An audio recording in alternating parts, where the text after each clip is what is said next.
Well, thank you very much. Appreciate your being here. Just a statement before I talk about debates.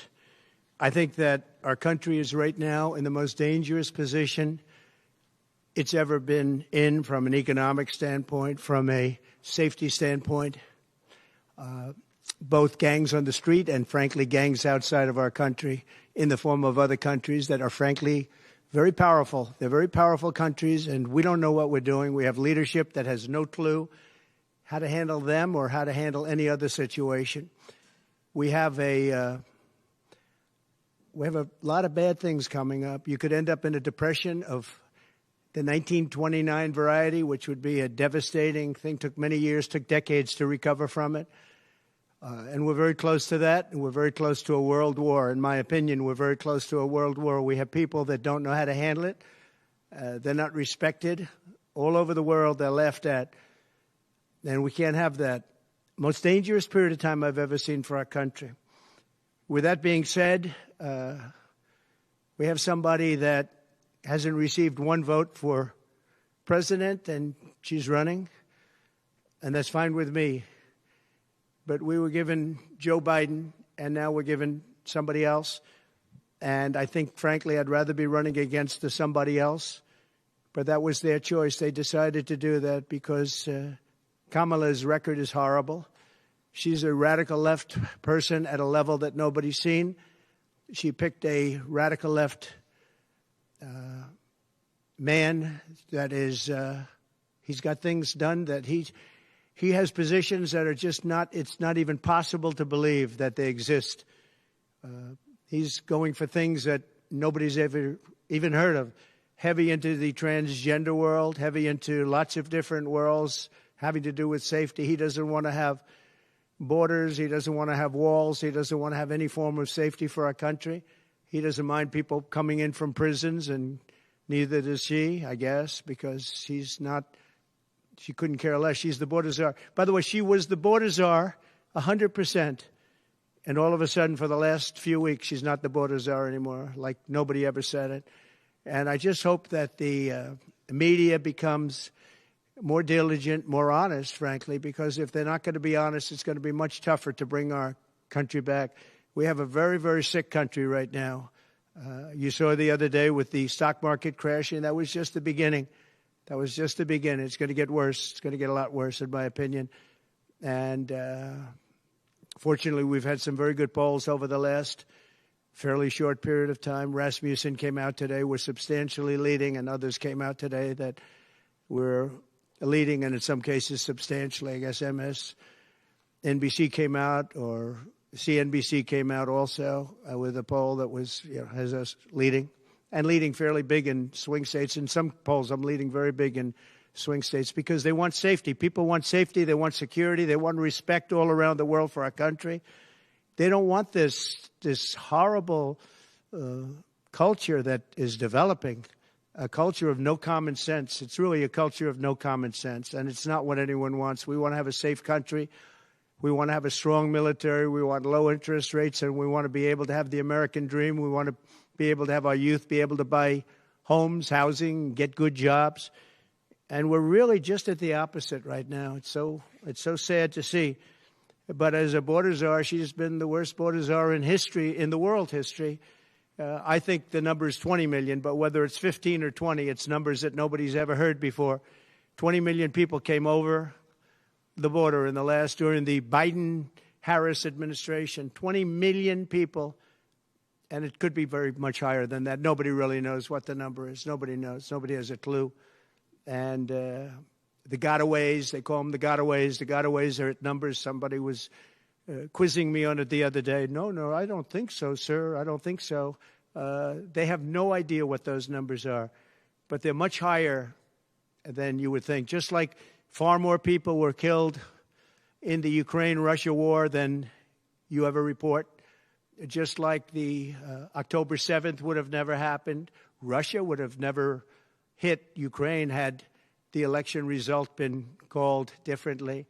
It was a very bad call, but Russia would not have attacked Ukraine. October 7th in Israel would have never happened. You wouldn't have inflation. A lot of great things would have happened, but now you have millions and millions of dead people. and you have people dying financially because they can't buy bacon, they can't buy food, they can't buy groceries, they can't do anything. And they're living horribly in our country right now. With all of that being said, I think it's very important to have debates. And we've agreed with Fox on a date of September 4th. We've agreed with NBC, fairly full agreement, subject to them, on September 10th. And we've agreed with ABC on September 25th. So we have those 3 dates, and those networks, they're very anxiously awaiting that date and those dates. So we have September 4th, September 10th, and September 25th. We have spoken to the heads of the network, and it's all been confirmed, other than some fairly minor details. Audience, some location, which city would we put it into, but all things that will be settled very easily, I think it'll be very easy. The other side has to agree to the terms. They may or may not agree. I don't know if they're going to agree. She hasn't done an interview. She can't do an interview. She's barely competent, and she can't do an interview. But I look forward to the debates because I think we have to set the record straight. Why is it that millions of people were allowed to come into our country from prisons, from jails, from mental institutions, insane asylums, even insane asylums? It's a mental institution on steroids. That's what it is. When you see the people that are coming into these are institutions that are being emptied out, not in South America, all over the world, including South America, all over the world. Prisons are being emptied out into our country because we have a president that's the worst president in the history of our country. We have a vice president who is the least admired, least respected, and the worst vice president in the history of our country, the most unpopular vice president. And because of political reasons or because of being politically correct, even though she never received a vote. Don't forget, she was the first one defeated, as I remember it, because I watched it very closely, but she was the first one. She never made it to Iowa, the first state. She never made it to Iowa. She was the first one that was defeated. She was the nastiest to him. She was nasty with calling him a racist and the school bus and all of the different things. She was very nasty to Biden. And shockingly, he appointed her, asked her to serve as vice president. Well, I don't know if he's happy about that decision right now. This was taken away. The presidency was taken away from Joe Biden.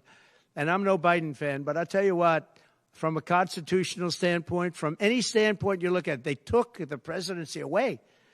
And people were saying he lost after the debate. He couldn't win. Well, I don't know that that's true necessarily. But whether he could win or he couldn't win, he had the right to run.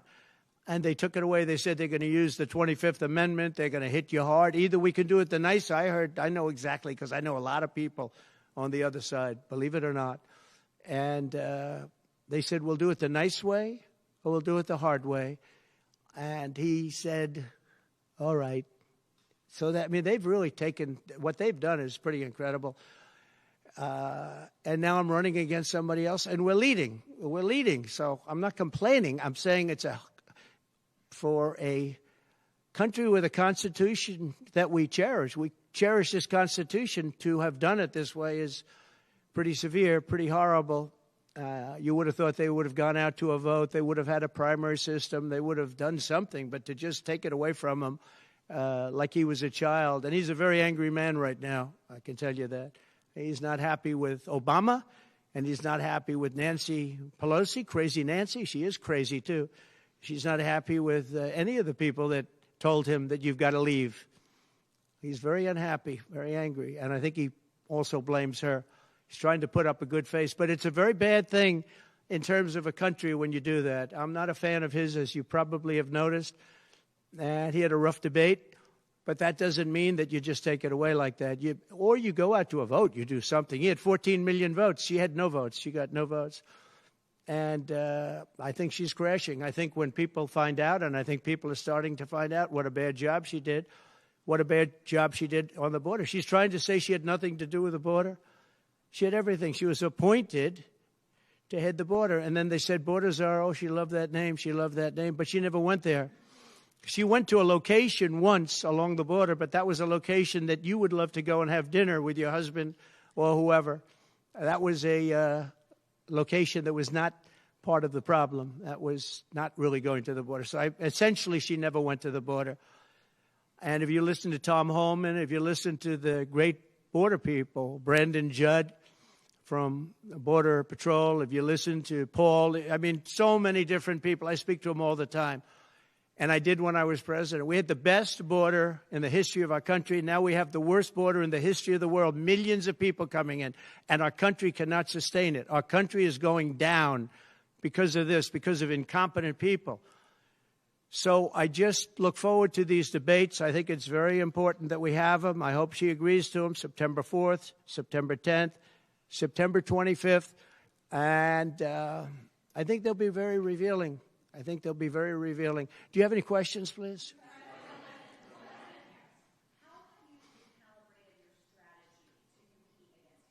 I haven't recalibrated strategy at all.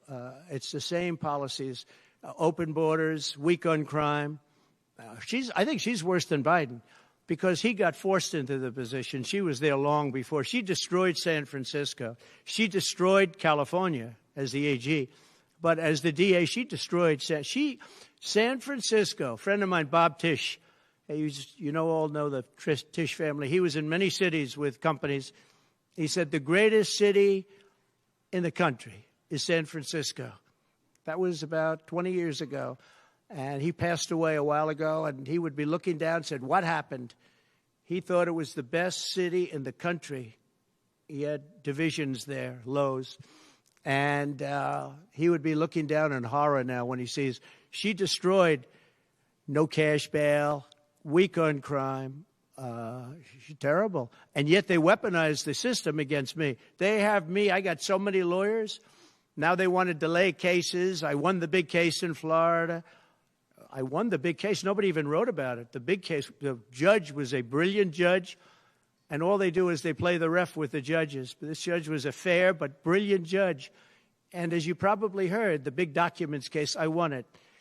Now, Biden lost it because he didn't have presidential immunity. He didn't have the Presidential Records Act. He lost it. But the special, I call it prosecutor, special counsel, special prosecutor to me, he, appointed by him and appointed by Garland, he said the man's incompetent. He can't stand trial, but he can run for president. But we no longer have to worry about that because we have somebody that, in my opinion, is more incompetent. She couldn't pass her bar exam and lots of other things, and she should not be in a position. Because if she becomes president, our country is going to be a giant fail. It's going to fail. It's going to be a failure the likes of which this world has never seen. Yeah, please. No, how about you?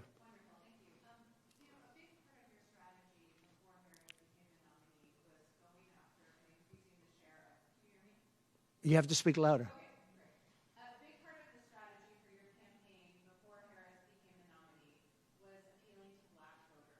Yeah. You were really going after. In polls, we really see Harris gaining ground with that group. And I'm wondering how you are going to go after black voters now that she's the nominee and really winning them over. Well, it changes around a little bit. I'm getting other voters. Perhaps, I was doing very well with black voters, and I still am. I seem to be doing very well with black males. This is according to polls, as you know. It's possible that I won't do as well with black women, but I do seem to be doing very well with other segments, extremely well with Hispanic. Jewish voters way up. White males way up. White males have gone through the roof. White males way up. Now, I don't know. All we're doing is giving you the stats that you have. It could be that I'll be affected somewhat with black females where we're doing pretty well. And I think ultimately they'll like me better because I'm going to give them security, safety, and jobs. I'm going to give them a good economy. We have a very bad economy right now. We could literally be on the throes of a depression, not recession, a depression. And they can't have that. They can't have that. So I think I'm going to do well with everybody, especially when the facts are right. Yeah, please, in the back.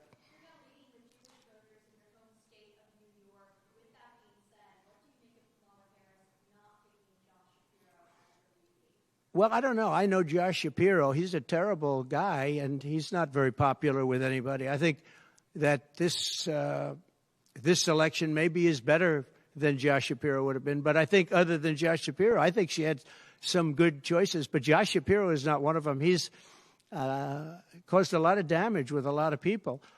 And I don't think he would have been better. I think he would have been maybe the equivalent, maybe not as good. But they had some people that they were looking at that were good, far superior to her. They actually had a story where they had everybody, including, they had like 10 people that she was looking at and her. And they said she was the worst of all. In other words, she was the worst out of the 10 people and her.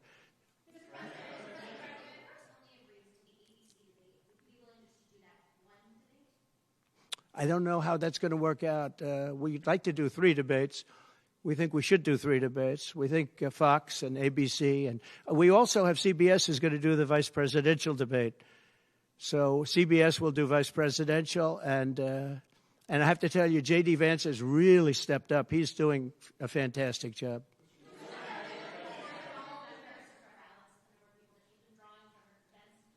Say it. Are you worried at all about the size of Harris's crowds? Oh, give me a break. Listen.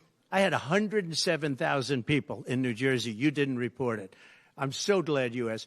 What did she have yesterday? 2,000 people? If I ever had 2,000 people, you'd say my campaign is finished. It's so dishonest, the press. And here's a great example. I had in Michigan recently 25,000 people, and 25,000 people we just couldn't get them in. We had in Harrisburg 25,000 people, and 20,000 people couldn't get in. We had so many. Nobody ever mentions that. When she gets 1,500 people, and I saw it yesterday on ABC, which they said, oh, the crowd was so big. I have 10 times, 20 times, 30 times the crowd size, and no, they never say the crowd was big. That's why I'm always saying turn around the cameras. I'm so glad you asked that. I think it's so terrible when you say, well, she has 1,500 people, 1,000 people, and they talk about, oh, the enthusiasm. Let me tell you, we have the enthusiasm. The Republican Party, and me as a candidate, but the Republican Party has the enthusiasm because people want to see crime stopped. They want to see a country that's respected. Think of it. If I were president, you wouldn't have Russia and Ukraine, where it never happened. 0 chance. You wouldn't have had October 7th of Israel. You wouldn't have the horrible withdrawal. And I don't mean the withdrawal because the withdrawal was fine. I was ready to withdraw from Afghanistan, and we were going to do it with dignity and strength. And we were keeping our equipment. We weren't leaving $85 billion worth of equipment behind. And we wouldn't have had 13 great soldiers. I know the families of those soldiers well. We wouldn't have had these soldiers killed. And we wouldn't have had 45 soldiers obliterated. No legs, no arms, the face. None of that would have happened. And you wouldn't have had inflation. You wouldn't have had any inflation because inflation was caused by their bad energy problems. Now they've gone back to the Trump thing because they need the votes. I don't know if you know, they're drilling now because they had to go back because gasoline was going up to $7, $8, $9 a barrel. So they said, we better do what Trump. But the day after the election, if they won, you're going to have fuel prices go through the roof. Everybody's going to be forced to buy an electric car, which they're not going to do because they don't want that. It's got a great market. It's got a market. It's really a sub-market. People want gasoline-propelled cars. They want hybrids. They want to have everything, and they want electric. But they want everybody to have an electric car. We don't have enough electricity. We couldn't make enough electricity for that. And you know what else? The weight of a car, the weight of a truck. They want all trucks to be electric. Little things that a lot of people don't talk about. The weight of a truck is 2.5 times heavier.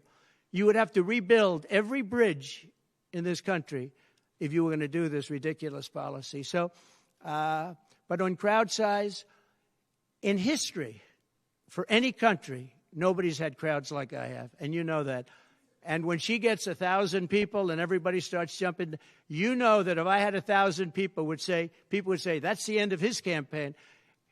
I have hundreds of thousands of people. In South Carolina, I had 88,000 people. In Alabama, I had 68,000 people. Nobody says about crowd size with me. But she has 1,000 people or 1,500 people, and they say, oh, the enthusiasm's back. No, no. The enthusiasm is with me and the Republican Party because they want to stop crime. They want to stop people from pouring into our country from places unknown and from countries unknown, from countries that nobody ever heard of. That's where the enthusiasm is.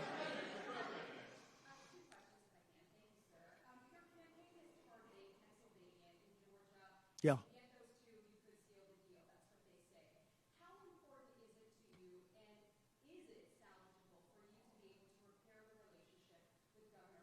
I don't know. I don't know if I can or not. I got him elected. Without me, he wouldn't be governor. I got him elected.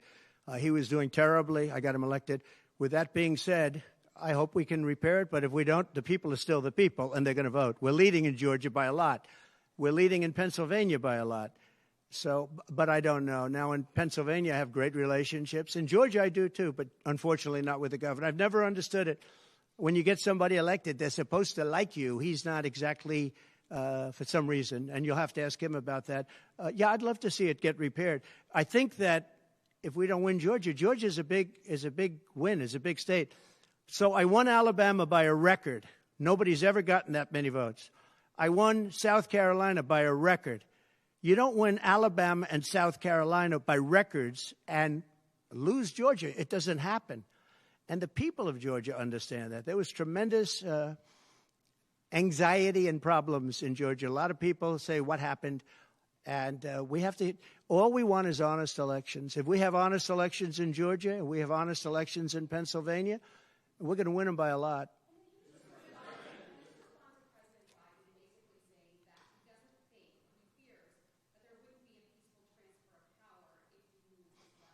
Well, he actually said it two ways. First, he said it incorrectly, then he corrected himself. Do you agree with that, right? You know, if you watch him. He said it two ways. No. I mean, he said it two ways because he doesn't really know what he's saying. Why didn't he bring it up at the debate? You know, he had a chance for 90 minutes to bring it up at the debate. He could have talked about that at the debate, and he didn't do it. Everyone said, oh, he said this and he said that. He's just, you know, they give him something to read off. He read it very badly because he actually said it the opposite. Then he had to go back and correct himself. He said the opposite. He should have brought this up at the debate. If he had a problem, of course there'll be a peaceful transfer. And there was last time, and there'll be a peaceful transfer. I just hope we're going to have honest elections. That's all. Okay? You have not had a public campaign event for nearly a week now in Mar-a-Lago, Montana, which is not a swing state. Some of your allies have expressed concern that you're not taking this race seriously, particularly... What a stupid question this is.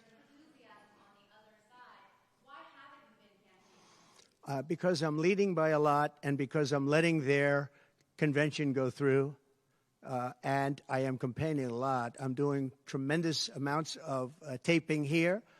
We have commercials that are at a level I don't think that anybody's ever done before.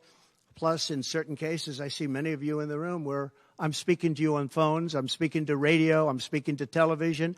Television's coming over here. Excuse me, what are we doing right now? She's not doing any news conference. You know why she's not doing it? Because she can't do a news conference. She doesn't know how to do a news conference. She's not smart enough to do a news conference.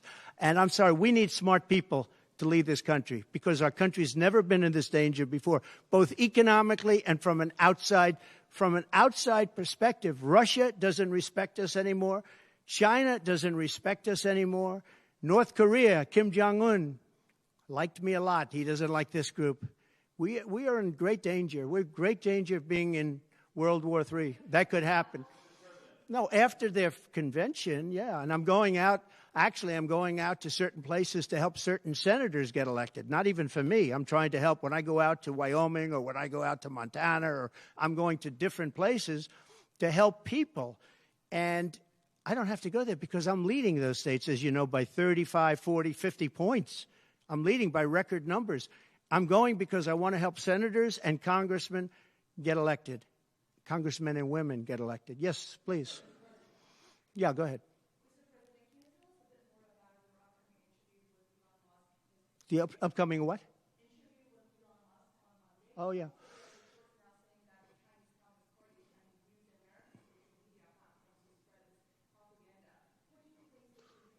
Yeah, the Elon Musk. So, yeah, sure. So Elon called me. As you know, he endorsed me full-throated. Great endorsement. I respect Elon a lot. He respects me. and not easy for him to endorse, to be honest with you. You know, it takes courage to endorse people. Many people have courage and many people don't. He does have courage. And Elon endorsed me, and he asked me whether or not I'd do a show on Monday, and I think it's going to be Monday night. And I believe he's the host of the show, so it'll be very interesting. A lot of people are talking about it. I look forward to it. That'll be done on Monday night.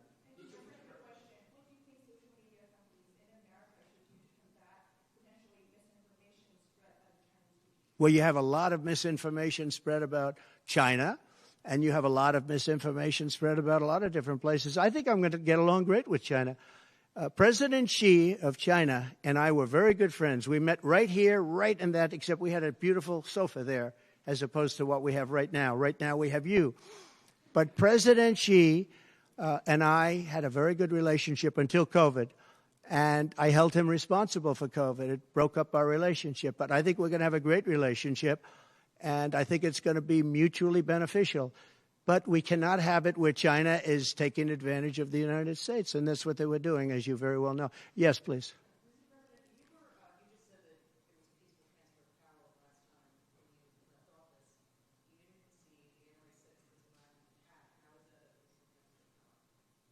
What's your question?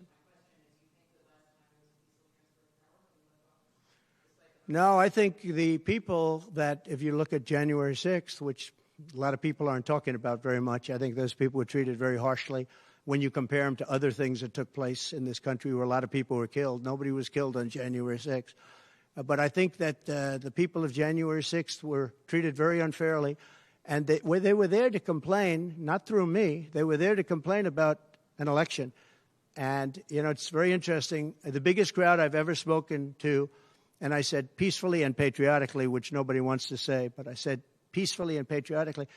The biggest crowd I've ever spoken to, and you've seen, Maggie, I was at the mall, I was at the Washington Monument, I was at the whole thing. I had crowds. I don't know who's ever had a bigger crowd than I have, but I had it many times. The biggest crowd I've ever spoken before was that day, and I'll tell you, it's very hard to find a picture of that crowd. You see the picture of a small number of people relatively going to the Capitol, but you never see the picture of the crowd. The biggest crowd I've ever spoken, I've spoken to the biggest crowds. Nobody's spoken to crowds bigger than me. If you look at Martin Luther King, when he did his speech, his great speech, and you look at ours, same real estate, same everything, same number of people. If not, we had more.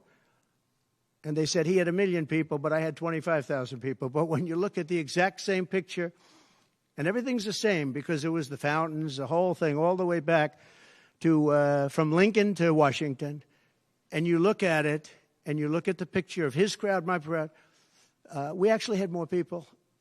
They said I had 25,000, and he had 1 million people. And I'm okay with it because I liked Dr. Martin Luther King. Yeah, please.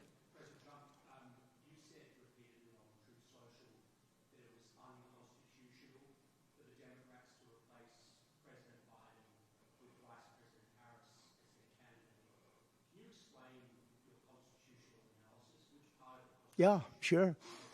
We have a Constitution. It's a very important document, and we live by it.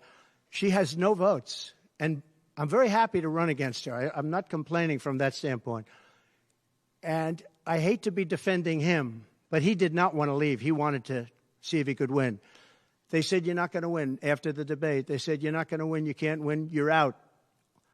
And at first they said it nicely, and he wasn't leaving. And then you know it better than anybody. Wait a minute. So when you think about it, they said at first they were going to go out to another vote. They were going to go through a primary system, a quick primary system, which it would have to be. And then it all disappeared, and they just picked a person that was the first out. She was the first loser, okay? So we call her the first loser. She was the first loser when during the primary system. During the Democrat primary system, she was the first one to quit, and she quit. She had no votes, no support, and she was a bad debater, by the way, very bad debater. And that's not the thing I'm looking forward to, but she was a bad debater. She did obviously a bad job. She never made it to Iowa. Then for some reason, and I know he regrets it, you do too, he picked her, and she turned on him too. She was working with the people that wanted him out. But the fact that you can get no votes, lose in the primary system, in other words, you had 14 or 15 people, she was the first one out, and that you can then be picked to run for president, it seems to me actually unconstitutional. Perhaps it's not. Please.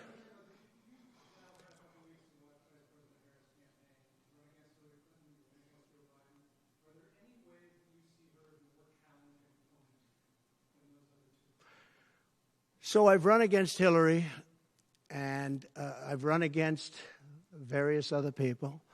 I would say that in terms of intelligence, Hillary was far superior. I would say that. Hillary was smart. She was her own worst enemy in many ways, but she was smart, very smart. Okay? If you ask me to compare them. Please.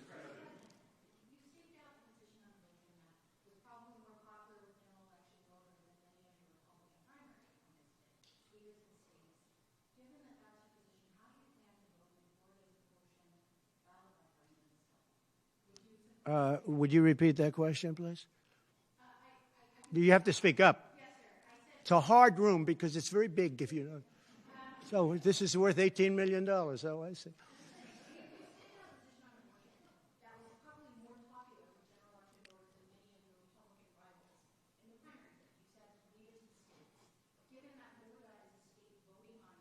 Yeah. So I think the abortion issue has been very much tempered down, and I've answered, I think, very well in the debate, and it seems to be much less of an issue, especially for those where they have the exceptions, as you know. And I think it's when I look, for 52 years, they wanted to bring abortion back to the states. They wanted to get rid of Roe v. Wade, and that's Democrats, Republicans, and independents, and everybody, liberals, conservatives, everybody wanted it back in the states, and I did that. Now the states are voting. And frankly, some of the votes are much more, if you could say, liberal than you would think. Ohio turned out to be, they had a big vote, and it turned out to be a much more liberal standing than people would have thought. Kansas, the same thing. And then you have Texas, and you have other places where it may be different. But the issue has been brought back to the states now. And like Ronald Reagan, I believe in the exceptions for rape, incest, and life of the mother. I believe strongly. I think that that's a very important thing. I think when you have to follow your heart. But when you don't believe in the exceptions, I think it's much tougher. It's a much tougher issue. But about 82% of Republicans do believe in exceptions. I think and a lot of them are changing their mind and coming even further. I think that abortion has become much less of an issue.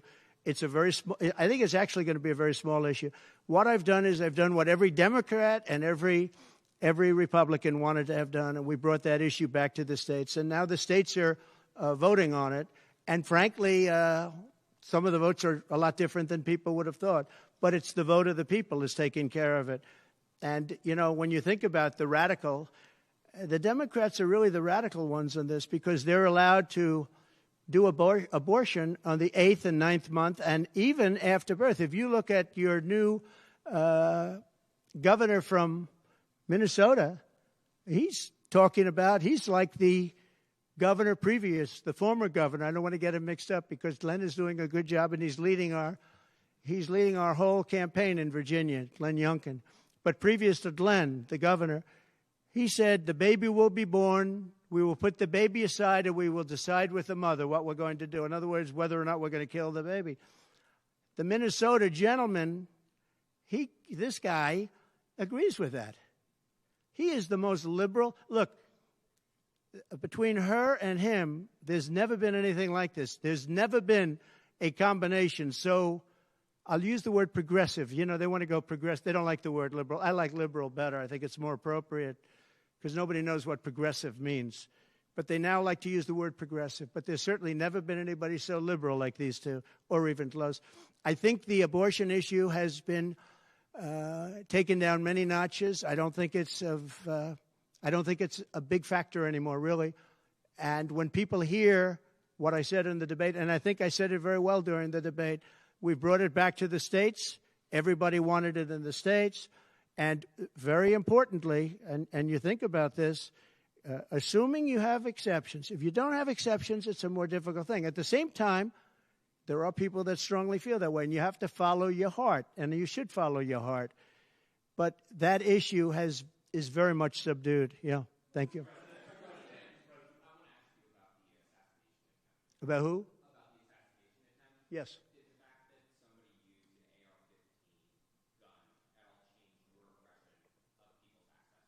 No, I didn't. Look, if you take away guns, she wants to take away everyone's gun. If you take away guns, can't do it because people need the guns for protection.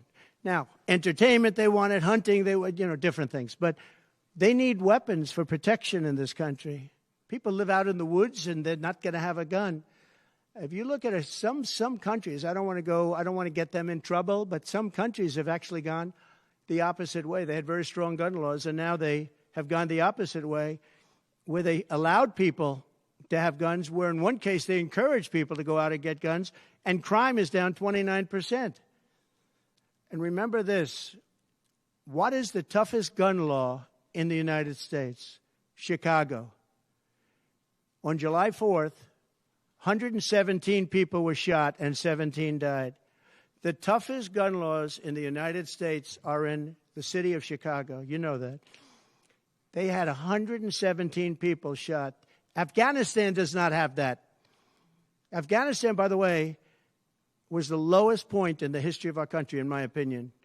That was the worst embarrassment to the history of this country, and I say Putin would not have gone into Ukraine if that didn't happen. When he saw the incompetence of Milley and all these guys that are incompetent, when he saw that happen, when they took out the soldiers first, they took out the soldiers first.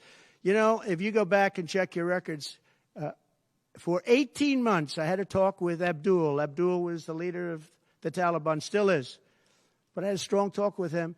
For 18 months, not one American soldier was shot at or killed, but not even shot at.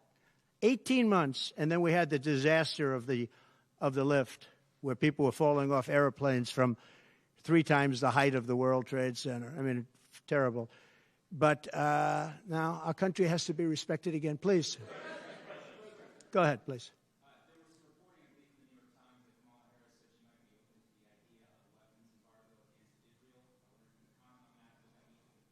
I'd be against that.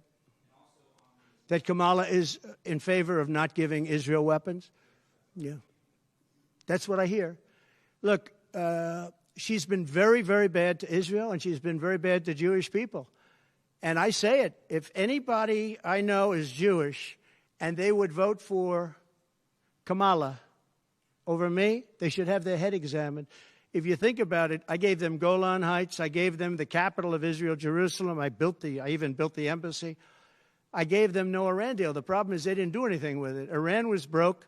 We could have made a deal so easily. I would have had a deal done within 1 week after the election with Iran. Iran can't have a nuclear weapon. It's very simple. We would have gotten along with Iran. I was looking forward to it. I was fine with Iran. We hit them a couple of times pretty hard, but we would have been fine with Iran. But I terminated that deal. I got them the Abraham Accords. Everyone said that's impossible. I got them the Abraham Accords. She's been very, very bad to Israel, and she's been very bad and disrespectful to Jewish people. And any Jewish person that votes for Kamala and her friend, her new friend, who I don't know if she knew him before, but I don't think he's too good. But anybody that votes for them, if you're Jewish or if you love Israel, you have to have your head examined. Go ahead, please.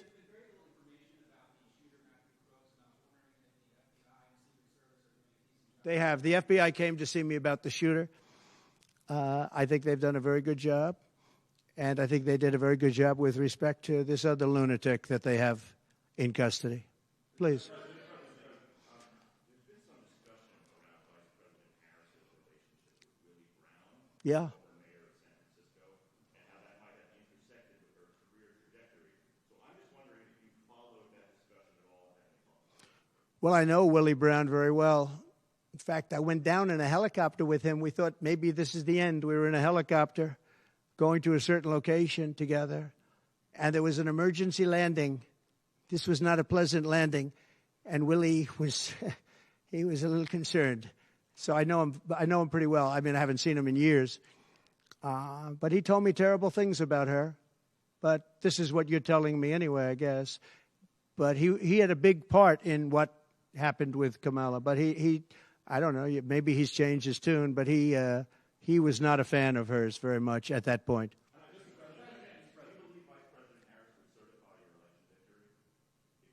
Yeah, I do. Go ahead. On what? Well, I'm going to announce that. I'm going to actually have a press conference on that at some point in the near future, so I don't want to tell you now. But Florida does have a vote coming up on that, and I think probably the vote will go in a little more liberal way than people thought. But I'll be announcing that at the appropriate time. Please. Your tax cuts from your administration will be coming up, fairly soon and potentially expiring. I wanted to ask you specifically about the tax code favoring parents versus people who don't have children. There are a number of tax breaks. Yeah. Oh, we gave tremendous for child care and all of that. No, our tax cuts, which are the biggest in history, our tax cuts are coming due, as you know, very soon.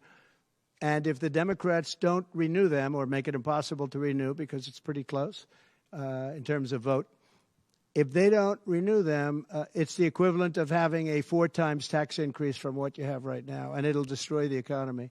I think they're under tremendous pressure to do it. I've never seen, all my life I grow up and I watch politics, and I used to be on the other side of politics first, and then I run for office. But in all the years of studying politics, I've never seen people get elected by saying, we're going to give you a tax increase. These guys get up. Think of it. We're going to give you no security. We're going to give you a weak military. We're going to give you no walls, no borders, no anything. All these things they're doing. I mean, the transgender became such a big thing. But they do all of these things, but they always say, we're going to give you a tax increase. I never heard anybody campaign on a tax increase. A politician has always said, I will cut taxes. I'll give you one example, Social Security. They're going to destroy Social Security. I am going to leave Social Security. I'm not raising the years. I'm not raising the age. I will be saving Social Security, and I'm going to work it out that there's no tax on Social Security for seniors. I'm also doing no tax on tips. No tax on tips. So waiters, waitresses, caddies, people that drive cars, people that get tips who have been harassed by this government, we're going to have no tax on tips. That's a big thing. Yeah.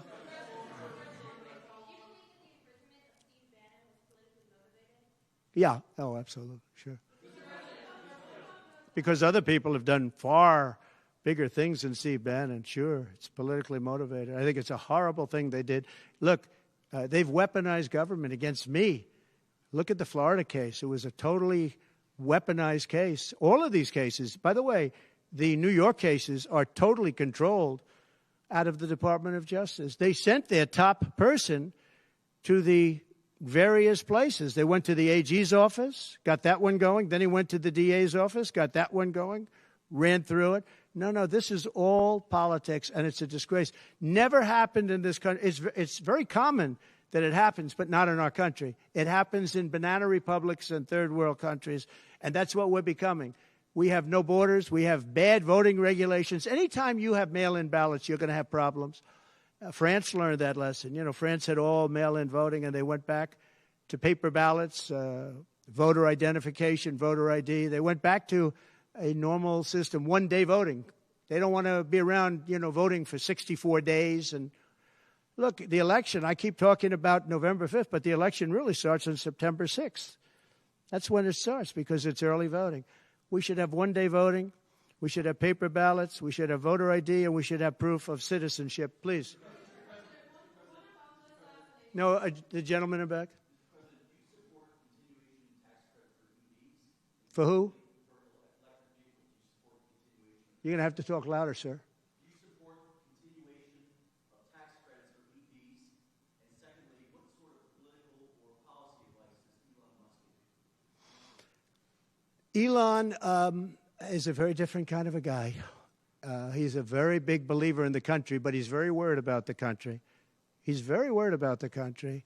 And I don't know if it's good for him politically to have supported me, although I think we have a vast majority of this country does support me. But Elon, more than almost anybody I know, I mean, he loves this country. He loves the concept of the country. But like me, he says this country is in big trouble. It's in tremendous danger. Okay, please. Polls suggest overwhelmingly that Americans trust you more than Kamala Harris to fix the U.S. economy. I like this guy. I like him. What message do you have to Americans, sir, who are struggling to pay for everyday Yeah. groceries, rent? The polls have suggested. There are some polls that say we're going to win in a landslide. People are voting with their stomachs, meaning they're going to the grocery store. They're paying 50, 60, 70% more for food than they did just a couple of years ago. Look at what's happened to energy. Look at what's happened not only to their cars, where gasoline's gone from $1.87, $1.87, and we had moments when it was below that, but it's gone from $1.87 to $5, $6, and $7. And they take the strategic national reserves and they take it out, even though it's peanuts compared, it doesn't last long. But they're virtually empty now. We've never had it this low. And he's using that to keep the gasoline prices as low as possible. He's sucked all of the oil out, essentially the gasoline, to keep the price down a little bit, and it's had very little impact. But you know what? We have no strategic national reserves now. He's emptied it. It's almost empty. It's never been this low. And I had it at a good level, and I would have had it more if the Democrats would have approved the deal. You know, I had a deal to buy it at $22 a barrel, and now it's going to be close to 100 pretty soon, my opinion. And the Democrats didn't want to do that, but we bought a lot anyway. And we had it pretty good. And what they've done to the national reserves, the strategic national reserves, is, as you know very well, because you cover it, but what they've done is incredible. They've just, for the sake of getting some votes, for the sake of having gasoline, you know, that's meant for wars. It's meant for, like, tragedy. It's not meant to keep a gasoline price down so that somebody can vote for Biden, or in this case, Kamala, who, by the way, is worse than Biden. And she's actually not as smart. Okay? She's actually not as smart. That's hard to believe, isn't it? Yeah, please. Okay. There are other things the federal government could do, not just a ban. Would you direct your FDA, for example, to revoke access to mifepristone? That's one of the things. Sure, you could do things that would supplement, absolutely. And those things are pretty open and humane. But you have to be able to have a vote, and all I want to do is give everybody a vote. And the votes are taking place right now as we speak. Yeah, but there are many things on a humane basis that you can do outside of that, but you also have to give a vote, and the people are going to have to decide. Okay, yes, please. You. On what?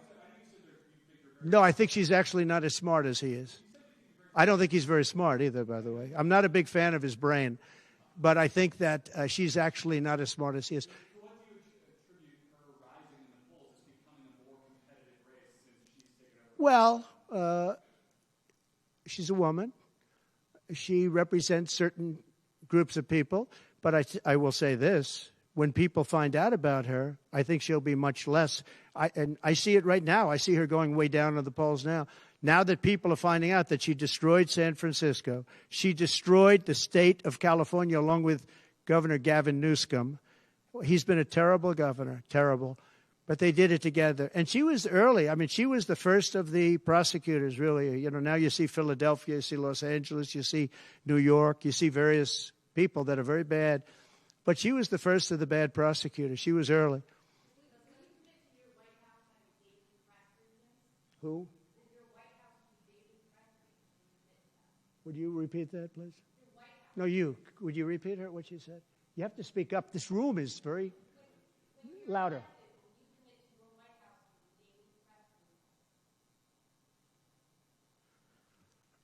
Do you hear her? A daily press briefing? Why would I do that? I would give you all the press briefings you want. Look what I'm doing here. But why would I do a daily press? You'd get tired of me very fast. No, but I will give you total access, and you'll have a lot of press briefings, and you'll have from me. Now, are you talking about from me or from a press secretary? Well, yeah, probably they'll do something. If it's not daily, it's going to be a lot. You'll have more than you want. Yeah, please. President Biden has vowed not to pardon his son Hunter, who is now a convicted felon and facing more felony charges in his upcoming trial for alleged tax evasion. Would you consider granting clemency or a pardon? I don't think it's appropriate for me to talk about it. I think it's a tragic story. You want to know the truth. And I felt that with Hillary Clinton, too. You know, with Hillary Clinton, I could have done things to her that would have made your head spin. I thought it was a very bad thing. Take the wife of a president of the United States and put her in jail. And then I see the way they treat me. That's the way it goes. But I was very protective of her. Nobody would understand that, but I was. I think my people understand it. They used to say, lock her up, and I'd say, just relax, please. We won the election. I think it would be I think it would have been horrible for our country and we had her between the hammering of all of the files. And don't forget, she got a subpoena from the United States Congress. And then, after getting the subpoena, she destroyed everything that she was supposed to get. I thought it was so bad to take her and put her in jail, the wife of a president of the United States. And then, when it's my turn, nobody thinks that way. I thought it was a very terrible thing. And she did a lot of very bad things. I'll tell you what, she was pretty evil. But in terms of the country and in terms of unifying the country, bringing it back, to have taken her and to have put her in jail, and I think you know the things as well as I do. There were some pretty bad acts that she did. I think it would have been very bad for our country. And a lot of my people, a lot of the MAGA, as they call them, but the base. And I think the base is 75% of the country, far beyond the Republican Party, because we're a party of common sense, and I'm a person of common sense. I want to have low taxes. I want to have strong borders. I want to have a strong military so that China and Russia, look, they've allowed China and Russia to do the impossible combined. They're natural enemies. They always have been, because China needs more land and Russia has it. They've always been natural enemies, and because of Obama, it started with him, and then Biden, because he didn't know what the hell he was doing, they've now become one force. And then now they're adding Iran to it, and they're adding North Korea to it. Pretty powerful force. This is something that is unthinkable that they allowed to happen.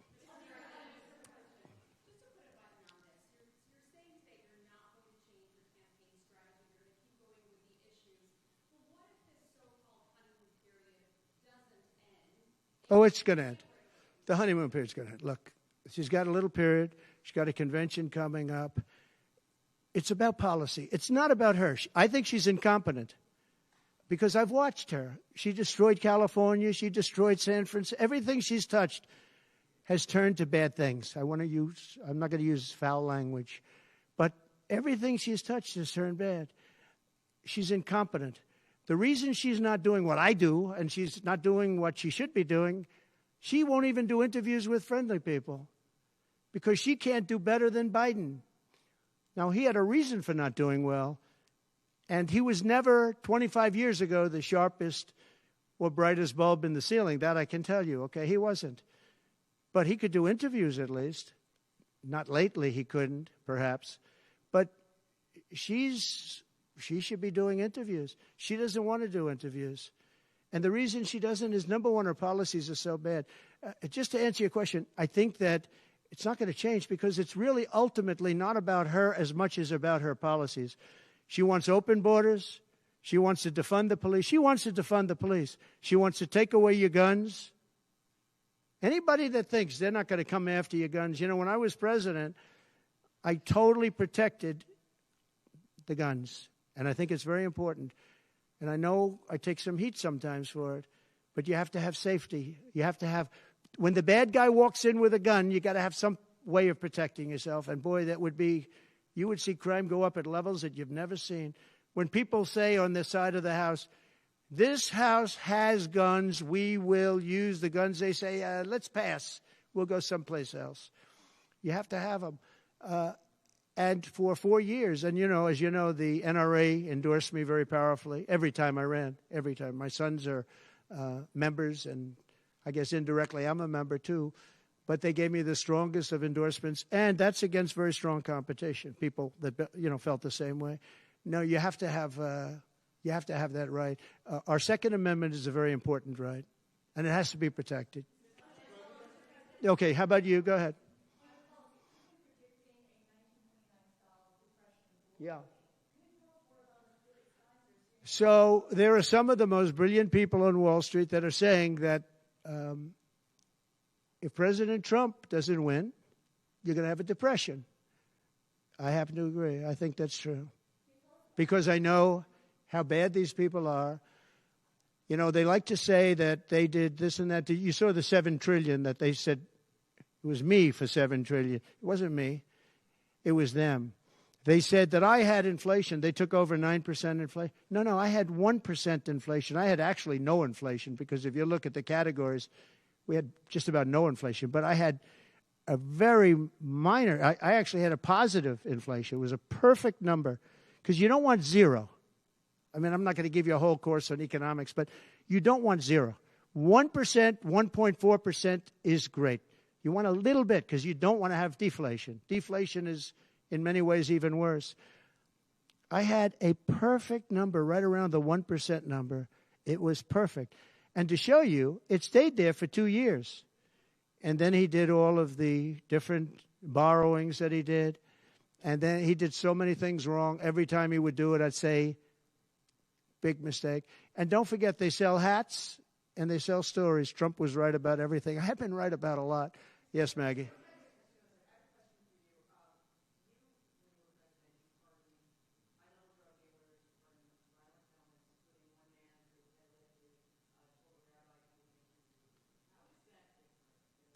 Well, we had a commission like other people do, and it's always complicated and it's always controversial. And we had commissions that, and I think of respected people, you know many of the people on the commission, and they would recommend to me certain pardons for certain people. Some people were treated very harshly. A fantastic woman, as you know, she served 24 years for being on a phone call having to do with drugs. You know who I'm talking about. She was great. And she had another 24 years to go. And it was largely about marijuana, which in many cases is now legalized, okay?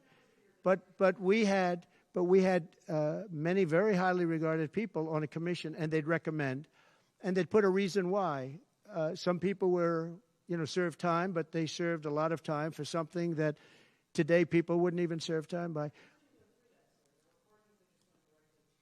Well, for the most part, I think they did. I mean, they did. They go through. They went through. I had a commission. It was a very important commission to me, and highly respected people.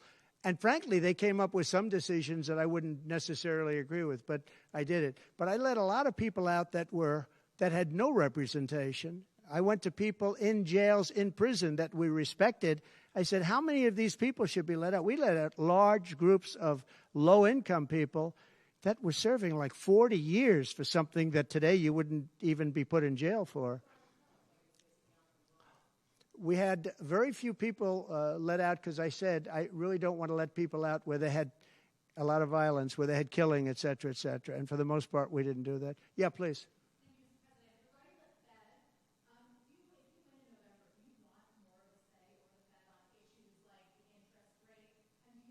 On defense? Or the Federal Reserve. Federal Reserve. Right. Well, look, the Federal Reserve is a very interesting thing, and it's sort of gotten it wrong a lot. And he's tending to be a little bit late on things.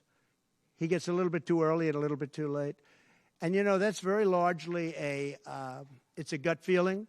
I believe it's really a gut feeling. And I used to have it out with him. I had it out with him a couple of times very strongly. I fought him very hard. And, we get along fine. We get along fine. But I feel the president should have at least say in there. Yeah, I feel that strongly. I think that in my case, I made a lot of money. I was very successful. And I think I have a better instinct than, in many cases, people that would be on the Federal Reserve or the chairman. Yeah. Yeah. Harris supports rescheduling marijuana and also says that no one should go to prison for marijuana offense. Do you agree with those positions? Well, as we legalize it, I start to agree a lot more because, it's being legalized all over the country. Florida has something coming up. I'll be making a statement about that fairly soon. But as we legalize it throughout the country, whether that's a good thing or a bad thing, it's awfully hard to have people all over the jails that are in jail right now for something that's legal. So I think obviously there's a lot of sentiment to doing that. Yeah, please. Kamala Harris's father is Jamaican American, and she went to a historically black college. How is she only recently deciding to be black? Well, you'll have to ask her that question because she's the one that said it. I didn't say it. So you'll have to ask her, and I very much appreciate that question, but you'll have to ask her. But I've known her for a long time. I actually contributed to her campaign a long time ago because I was a developer. I contributed to lots of campaigns of Democrats, Republicans, and some were liberal and some were conservative. But you'll have to ask her about that. But to me, it doesn't matter. But to her, from her standpoint, I think it's very disrespectful to both, really. Whether it's Indian or black, I think it's very disrespectful to both. To me, it doesn't matter. Please, red dress, red dress.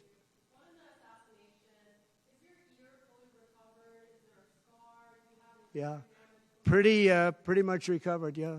I'm a fast healer. It's a hell of a shot, but I'm a fast healer. Yeah, pretty much recovered. No, it didn't hit that. I got very lucky. It just hit the lobe, as they call it. Is there a scar on your ear? Yeah, a little bit, not much. On top, a little bit.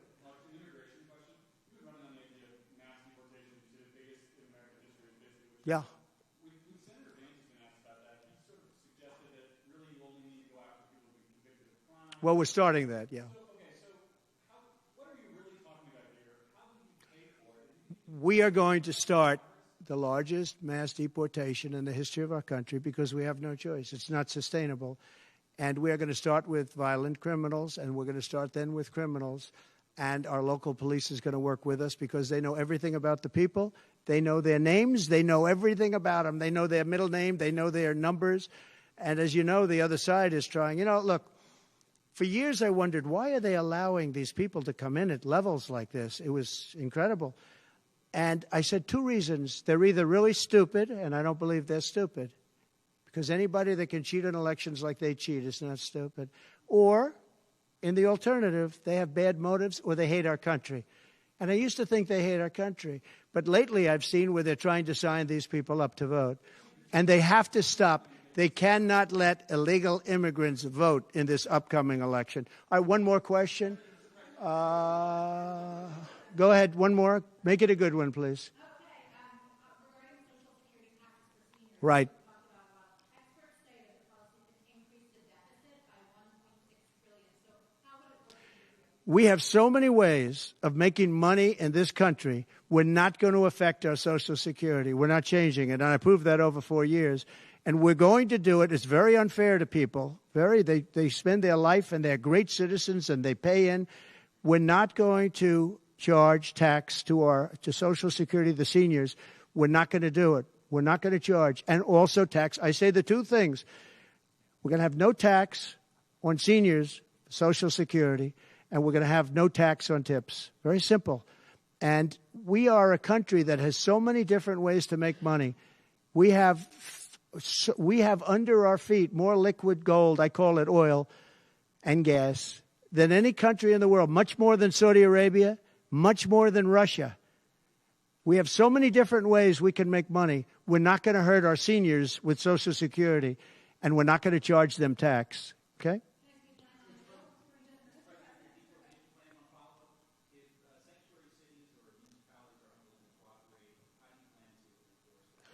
We should not have sanctuary cities. Sanctuary cities is a way of protecting criminals, and we should not have sanctuary cities. And if you go to California, and I know it well, I have property out there, great property.